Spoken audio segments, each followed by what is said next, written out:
All right, class. First off, as always, good day. I'm glad you're here. So, today's lesson is going to be about a particular war that's kind of forgotten by a lot of people. Okay. Um, Now, the thing is, we're going to analyze the decision to let the Bank of U.S. die. The brain, the baby of Alexander Hamilton. Why didn't the charter get renewed? Why did it just go away? Then we're going to examine how the War of 1812 started. Now, some of you guys might be like thinking, the War of 1812, what was that? Well, that's the thing. A lot of people, a lot of citizens in this country have no idea what the War of 1812 was about. Who fought in it? You know, but yeah, it's a real thing that happened, and you're going to see why a lot of people um, don't want to remember that war. And lastly, we're going to create an argument on where our loyalty should lie as citizens. Okay. So here is your warm up picture. Now, the question I'm asking you here is this: what? Look at the very first picture, very first person, and look at the last one. What is this artist trying to say about the progression of America? How have we changed? Okay. So the other thing too, which I've said in class, is if you notice, there's two subtle changes. If you look from person to person to person to person to person to person, there's two subtle changes. It's like, oh, oh, I didn't notice that. So look at their accessories, what they have on, what they have with them, and things like that. So that should help you out too to answer that. Okay. So pause the video, write your response because we're moving on in three, two, one. So President James Madison gets elected in 1809, and the thing is, he's like his predecessor. He's an anti-federalist. He doesn't like Britain, things like that. Um, so when he becomes president, he has an international crisis in his hands. Basically, Britain and the United States are really, really in bad terms. So Britain, out in the middle of the Atlantic, would capture American ships and then do the thing called impressment. You know, impressment is when they would kidnap people and say, hey, you're going to join our army, our navy, whatever.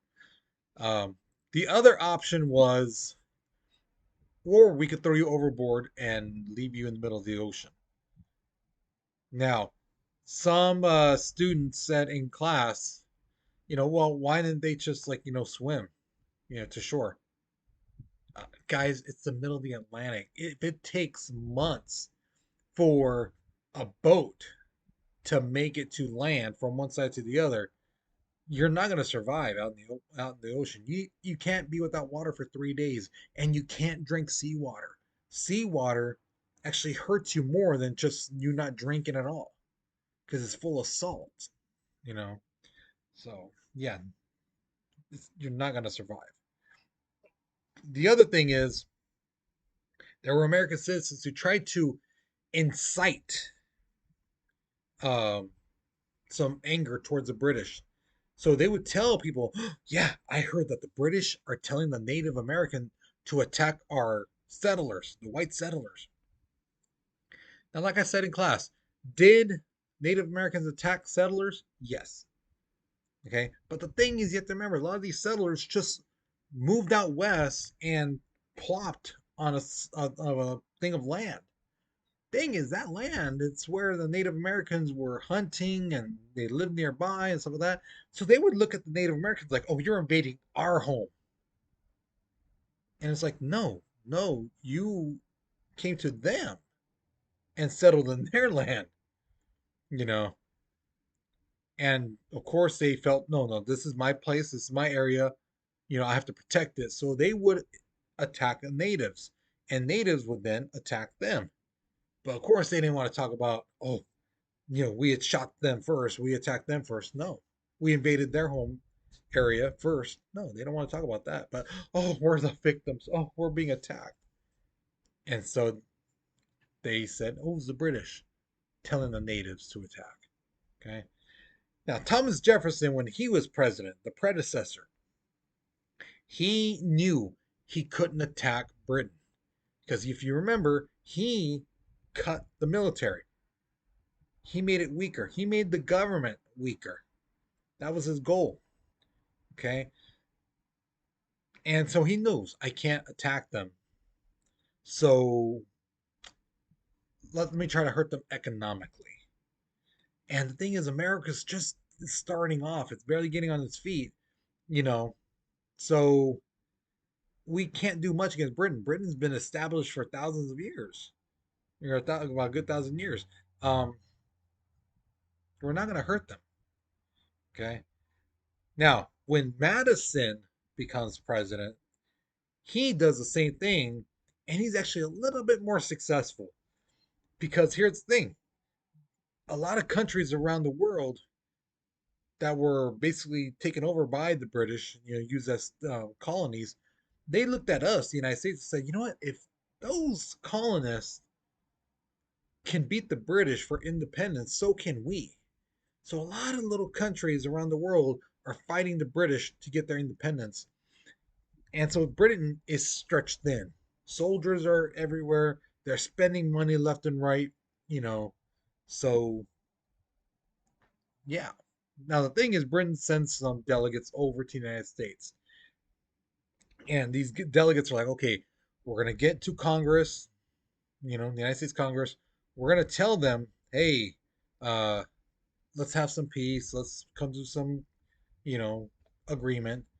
But when they get to Congress, Congress looked at them and go, oh, hey, here's the thing, guys. Um, we just declared war on you guys like a week, 2 weeks ago. So yeah, we're technically at war with you. So those delegate guys were like, okay. They start walking backwards. Okay, well, we'll let our country know we're at war with you guys. Okay, so thank you for letting us know. And then they take off. So they had no idea because you have to remember, word didn't spread like that. There was no social media, there was no internet, there was no electricity at this time. And for a message to go from America to Britain, like I said, on a boat, it would take a month at least, month and a half on average.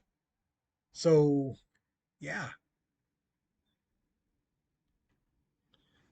So, at the beginning of the War of 1812, the United States Navy is actually going toe to toe pretty well with Britain. And people are like, yeah, heck yeah, we're fighting them off and things like that. And we did off of Lake Erie and Lake Champlain. But here's the thing you have to remember: Britain is an island and they have a ton of ships. And they basically took a lot of these ships, put them with soldiers, and sent them to America. Now, these ships landed and the soldiers start marching. They eventually would be marching towards Washington, D.C. Now, August 23rd, 1814, the British troops are marching, single file, things like that with their guns. They go to the Capitol building and they actually set it on fire. Now, here's the thing. Um, the Capitol building is made of stone and marble and stuff like that. So it didn't burn down, but it did get charred. You know, the drapes, the furniture, paperwork, that stuff burned. So the inside of the building got burned. Now, the day before, on August 22nd, President Madison actually leaves the White House to talk to his generals. What are we going to do?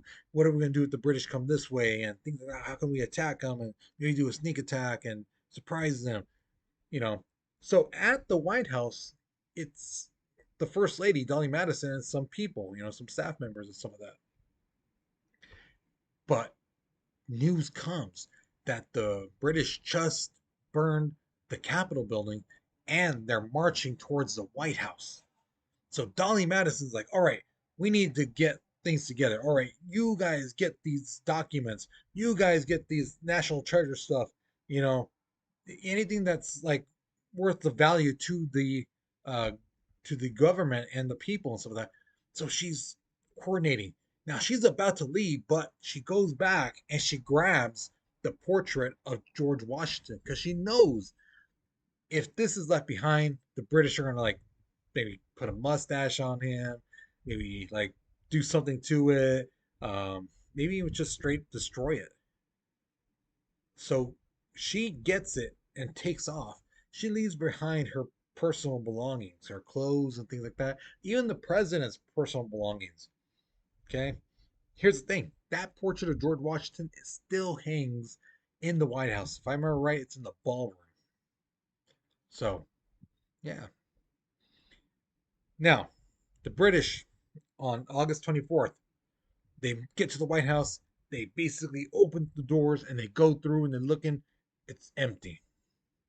So they decide, okay, now let's make ourselves a home. So they go through, they're, going through the kitchen, they're eating the food, getting the silverware, and the plates, you know, they're going to through the building and they're like laying on the couch and the bed and stuff like that, you know. But eventually they would get rounded up. A lot of these soldiers would take things like the silverware and the china, the plates and stuff like that. And then they set the White House on fire. Now, the White House is just like the the uh, the Capitol building. It's mainly made of like marble and stone and things like that. So it didn't like crumble and burn to the ground. Instead, it just like the Capitol building, the drapes, got burned, the bed, the furniture, stuff like that. Yeah, that burned. So the inside was charred pretty well, but again, it didn't collapse. Now, on September 13th, 1814, the British started bombarding Baltimore. They had ships outside, on the river, and they were just bombing it, trying to destroy basically every building, Um, and so all night they just kept bombing and bombing and bombing. And eventually, in the morning, when the sun started barely coming up, they stopped their attack. Now, some of these British ships had American prisoners, and they were forced to, like clean the decks and, kind of be the cooks and stuff like that. So this one guy who was captured was named Francis Scott Keys, and he looks out and he sees a flag, an American flag, amongst all the rubble and ruins of Baltimore. There's a flag flying, and it doesn't look like it's got destroyed at all. And this inspired him to write the poem "The Star Spangled Banner," and which later would become our national anthem. Yeah. So the thing is, when you hear it, when they say, "Oh, say, can you see by the dawn's early light what so proudly we hail at the twilight's last gleaming, whose broad stripes and bright stars?" He's talking about the flag and how it endured the bombing of Baltimore during the War of 1812. So we, the United States, are getting our butts kicked, right? So the United States tells Britain, okay, let's talk. So on December 24th, 1814, the Treaty of Ghent is signed. And what's unique is, uh, since the dawn of time up until this point, um, whenever there's a war and a country invades like this territory up to like let's say here, when they signed the treaty, all that land that they conquered, that's theirs. So technically, if Britain wanted, they could have said, well, we conquered Washington, D.C., so that's our land. But they didn't. The treaty basically restored boundaries the way it was before. So no one gained nothing, no one really lost any land, you know. So around the world, this brought up our prestige. Some countries were looking at us going, dang, America, Two times in 50 years, you've gone toe to toe with Britain? Okay, all right. And the thing is, some Americans were having a new sense of patriotism. And they were like, yeah, yeah, we went toe to toe with Britain. Here's the thing though, we lost. Okay, those anti-federalist people were those ones who were very patriotic. Yeah, hell yeah, we went toe to toe with Britain. And the federalists were like, yeah, but we lost. When was the last time you saw somebody get in a fight, busted eye, teeth missing, hair gone, from being yanked off and some of that, and then going, yeah, woo, I went toe to toe with that person, and woo, heck yeah. No, nobody does that. You lost. Why are you so happy?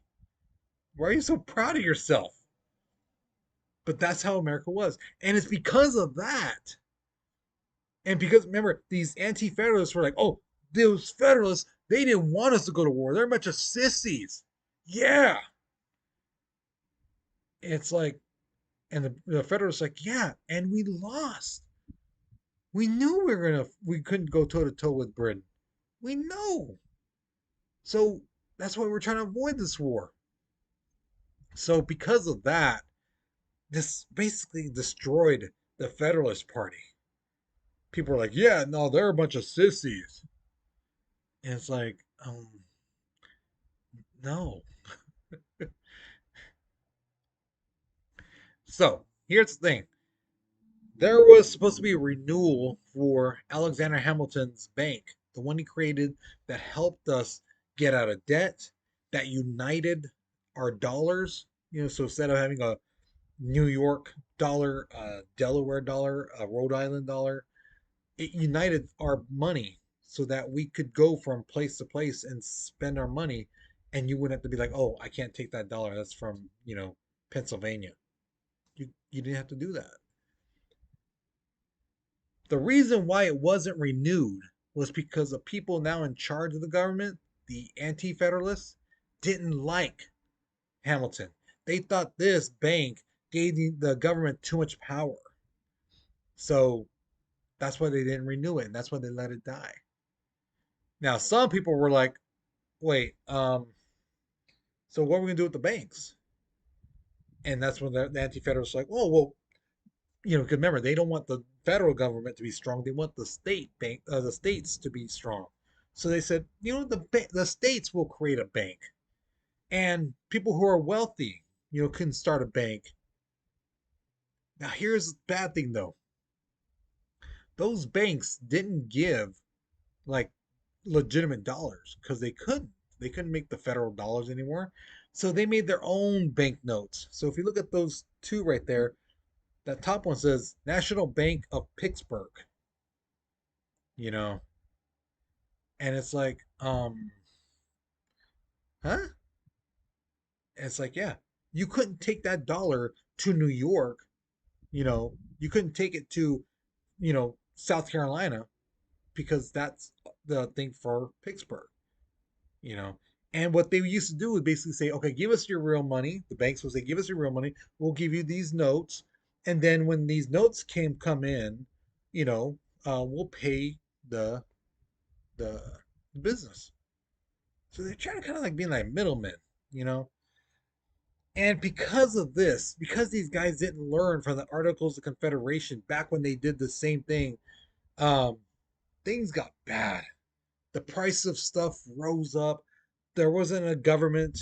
The government couldn't regulate, some things, and so prices just keep going higher and higher and higher, and it got really bad. Now, after the War of 1812, more people felt a sense of unity. They felt more connected, but it wasn't like, oh, I feel connected to my country. It was more, I feel connected to my state. So more people were cheering, like, yeah, I'm a New Yorker, or I'm from Connecticut, or I'm from, Virginia. And nobody was really saying, oh, I'm an American. They were more proud of their state than as a country. Also, the country kind of shifted their focus. Before, we used to look at the rest of the world and say, okay, what are they doing? How can that affect us? Now they're like, let's focus on ourselves and let the world deal with their own problems. Okay. Now I've had some students in class say, well, that's good. We need to fix our own problems first before we do anything with the world. Yeah, but the thing is, we're symbionts with other countries. So if something happens in another country where, let's say, there's a famine, there's no food, that people are going to travel, come here to the United States, because they hear these stories about America and things like that. So because of that, we're going to get an influx of immigrants. You see? So that's what I mean. That what happens to around the world affects us too. So we got to pay attention. Yeah, focus on ourselves, but also the outside world too. Now, here's my question to you. Where do you think people's loyalty should lie? With their state or their country? You know, and the reason I say this, ask this question is because um, more recently, I had this gentleman and I were talking, and he was saying how he's so proud for being from Texas. He even had a tattoo, and he was living here in California. I'm like, well, he's all telling me like how he hates California, this and that. I told him, well, why don't you go back to Texas if you hate this place so bad, you know? And then he's like, no, no, no, it's not. He just kept getting excuses. And then he was telling me that he's, not proud of our country because of the president, the current president. But when the former president was around, oh, he was so proud of our country and, things like that. But this new president, he's tearing our country down and he's making it worse, so he's not proud of it. So his loyalty to the country shifted depending on who the president was. So that's what I'm asking you is this: where should our loyalty lie at all times? Towards our state or our country? Okay. So once you write out your opinion, you're done with this lesson. Okay. Um, Hopefully you learned something new. Hopefully you enjoyed it. Okay. So with that being said, guys, you take care, you be safe, and I'll see you guys later. Okay.